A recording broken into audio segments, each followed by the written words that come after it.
So John Jones has just asked for his release from the UFC. He sent out a series of tweets, and I will read them below, as well as you can read this full story in the link in the description below from MMA Junkie. But here's what his tweets said. I'm not trying to be great for other people anymore. I'm trying to be great for myself. There's nothing great about being taken advantage of. What type of weird shit is this? Obviously, the boss hates me. Let me take my business elsewhere. I swear the UFC industry has been nothing but depressing for me. You would rather have me around. You would rather have me around and treat me like shit. Please just cut me already.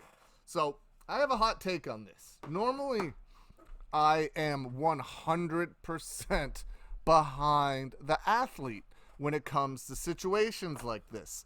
But there's something about the UFC and its fighters that I don't quite understand. Now, the UFC made John Jones millions and millions of dollars. It made him a star from absolutely nothing to what he is today. Now, of course, that goes both ways. John Jones, being the amazing fighter that he is, has helped the UFC business grow astronomically, I assume. He's a huge pay-per-view buy rate getter.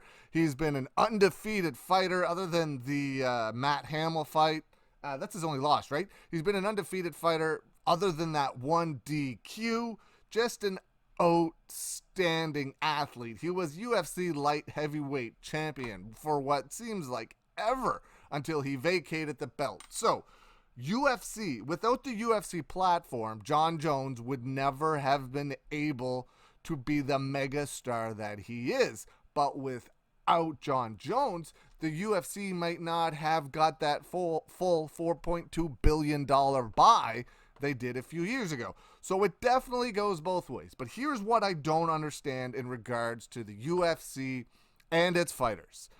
Whenever a big fight comes up or an opportunity comes up, you always hear, I'll fight if they pay me. From my understanding, now tell me if I'm wrong, and I know that I'm not in most cases, but the UFC fighters sign contracts for so many fights. Say you sign a 5-fight deal, and I'm just going to throw these numbers out there. They are not accurate numbers whatsoever. These are just numbers I'm going to spit out off the top of my head. Just say a fighter signs a 5-fight deal for $100,000 a fight. Okay, you sign that deal. You fight 5 times for $100,000 a fight. That's your contract. That doesn't mean when you get to fight number 3, because you've had an amazing 3-fight win streak with 3 crazy knockouts, that you get to say, I'm not fighting the last 2 fights of my contract unless you give me more money.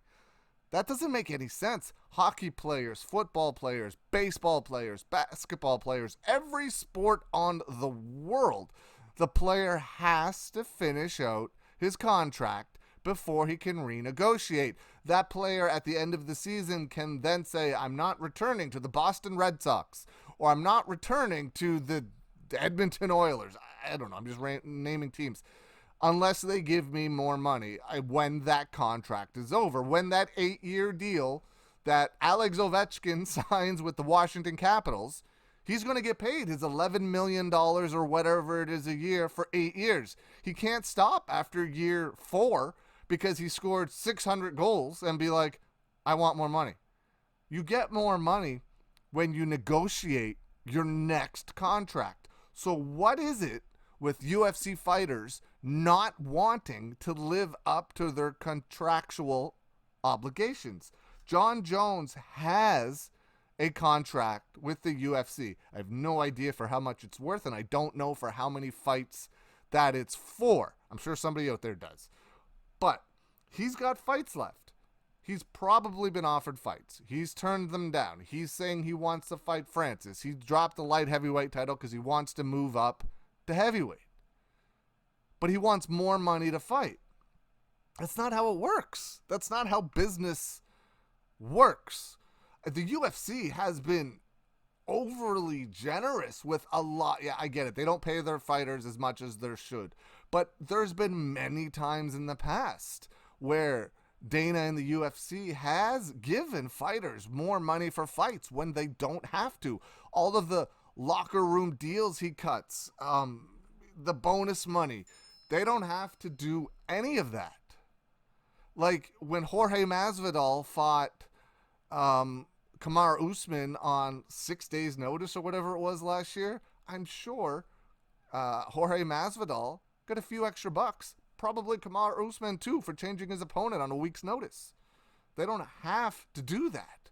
They just do. And I'm sure the UFC is willing to negotiate with Jon Jones in order to get this fight to happen. But Jon Jones is probably, if you can negotiate money with Conor McGregor, who made $80 million, $100 million off a Floyd Mayweather fight, if you can get him to come back, there's no way he made anywhere near that for the UFC, and in a sense fought twice.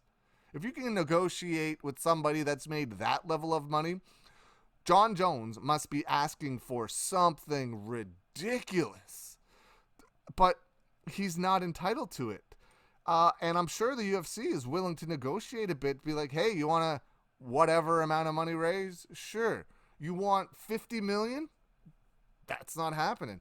I bet he just doesn't want to fight Francis.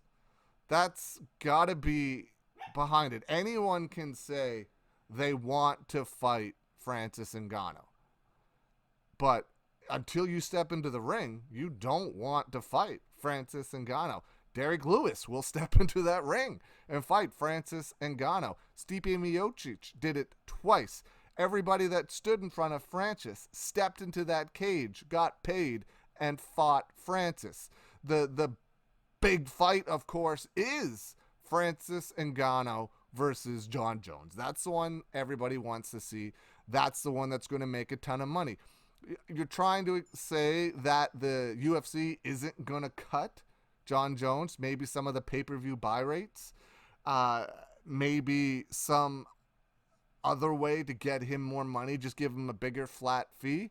But he has to be asking for one giant sum of money if the UFC is not willing to do that. And the UFC has taken him back after multiple arrests, after multiple drug test failures. They still offered him fights. They still gave him title shots. They still gave him opportunities.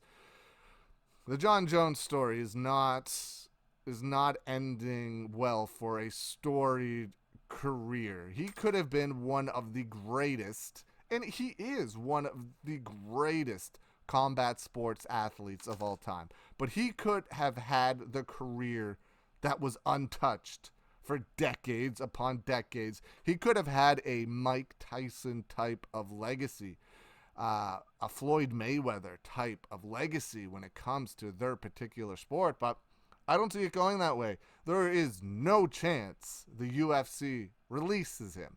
But who knows? This could just be a ploy on the part of Jon Jones in order to get more money, but he's definitely keeping his name out there. Maybe this is a ploy between the UFC and Jon Jones just to keep Jon Jones' name out there while they set this fight up.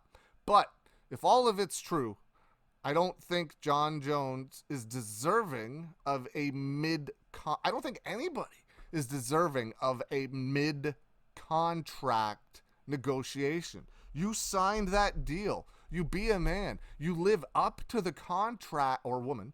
You be a person. You be a stand-up human being. You signed the deal that you signed. You live up to the terms that you signed. If you didn't agree, then why did you sign the contract in the first place? It makes no sense to me. If you wanted more money, if you wanted more perks, if you didn't get what you were wanting in the contract, why did you sign it? It doesn't make any sense to me. On the flip side of that, I sure hope Jon Jones versus Francis Ngannou happens. It would be amazing to see. But I guess we'll see how this turns out. What do you want to see? What do you want to see happen?